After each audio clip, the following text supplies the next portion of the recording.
Hello, my name is Jenny Holson. I'm an account manager at Astra and have been working with University of Georgia for a couple of years now.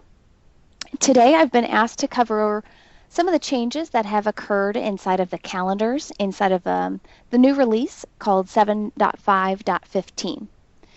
So as you can see, this is the new kind of look and feel of the calendars.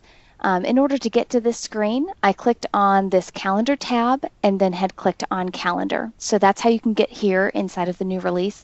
Should be very familiar to those of you guys that are already working inside of Astra. I'm going to cover some of the new changes, and starting with that, I'd like to draw your attention to the new filter panel. So just coming in here, I'm currently filtered down to just the English sections that are occurring on campus and a couple of events as well. I can click on calendar search, and that will open up a search panel on the left-hand pane. And this will allow me to filter down a little bit more. So as of right now, I have a building filter and also a room filter that's available to me. And I can also choose to include or exclude any holidays or announcements that are inside of the system. Over here, you can also do a keyword search. So if there's a specific event that you're looking for, you can just come in here, type in the name of the event, and click search, and that will filter down your calendar so that you're just finding any events or sections that may have that keyword in them. You can also use this date filter if you want to change the date of the calendar. Simply click on the little calendar icon and you can move throughout the month. Otherwise, if you use this little tiny drop down here, you can change what month or what year you're looking for. And then again, just clicking the search button afterwards, and it will update the calendar on the right-hand side of the page. So right now I'm going to click into a specific room. So I'm interested in Park Hall 60. So I clicked on this little tiny plus sign, which opens up this kind of modal, which then you can do a type ahead. Let me do that for you as well so you can see where it's at. So when you first come into the system and you click on the plus, nothing's going to be in this top searched text area, but you can come in here and search for whatever building or room name that it is that you're looking for, and it will then auto-populate those results for you.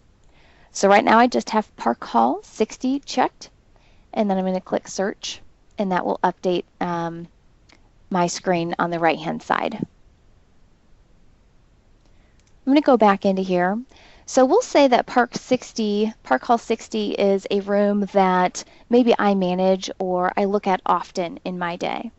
So that I don't have to continually search for Park Hall 60, I can save that filter, which will just make it a little bit easier for me to come back and review the results of that filter each time. So if I come up here and click this little, it almost looks like a floppy disk icon or a little save button. And this is how you can save your filter. I'm going to call it Park 60. So there is also a checkbox down here. This checkbox means that if I check it for my default filter, each time I come back to the calendars, this is the results that are going to be displayed. If I don't check it, it's just going to remember whatever my last saved search was, or default to the filter that has been set for my particular role inside of Ad Astra.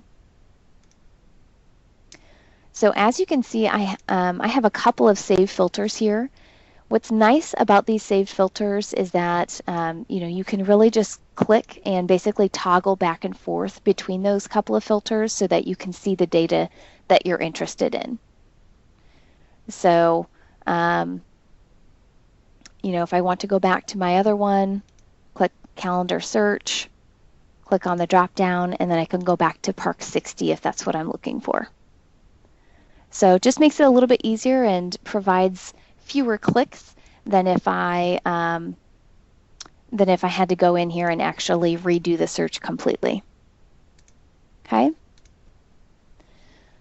So that's kind of all of the new features or the usability of the filters on that left-hand panel. We also have, if you wanted to change the date, you can also do it from this top header where it's saying December 2016. I'm currently on the month view, so that's why it's defaulting to the entire month of December. But you can use these arrows to the right or to the left to go forward or reverse in time. You can also scroll down through the page either by using the bar on the right-hand side or just using your mouse to scroll down. There's a lot of activities inside of this particular event or particular calendar, but you can see that you can scroll through the entire month's worth of activities that are going on. So speaking of the month view, we also have some other views that are available. I can click on the week view, which will update just to one particular week, or I can look at the day or the list view as well. So all of the views that you are used to in the current version are here as well. They've just been revitalized and have a different user interface than what we had before. Going back to, looks like now we're on the week view. A couple of other changes are really just inside of these headers. You have the ability to put descriptions into your events, and these can be, these are rich text, which means that you can highlight, you can color, you can put in links, you can also put in any images and that kind of a thing inside the system, and all of that external description will appear here in the hoverovers in your calendars. So that can also be handy.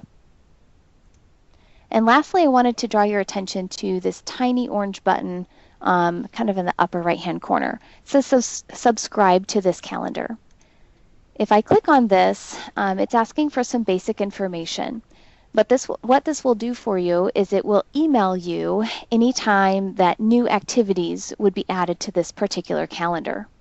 So you can elect for only new activities, or you can also be notified about changes to activities. And once you have subscribed, it will email you up to once an hour if there are any activities that are added or potentially updated or changed for this calendar. So it's kind of handy because then you are basically notified about anything that's going on or changes to an event that you may be interested in, and it comes directly to your email inbox. If you have any questions, please don't hesitate to reach out to me. Otherwise, please contact your IT department, and we will get all of your guys' questions answered. Thank you.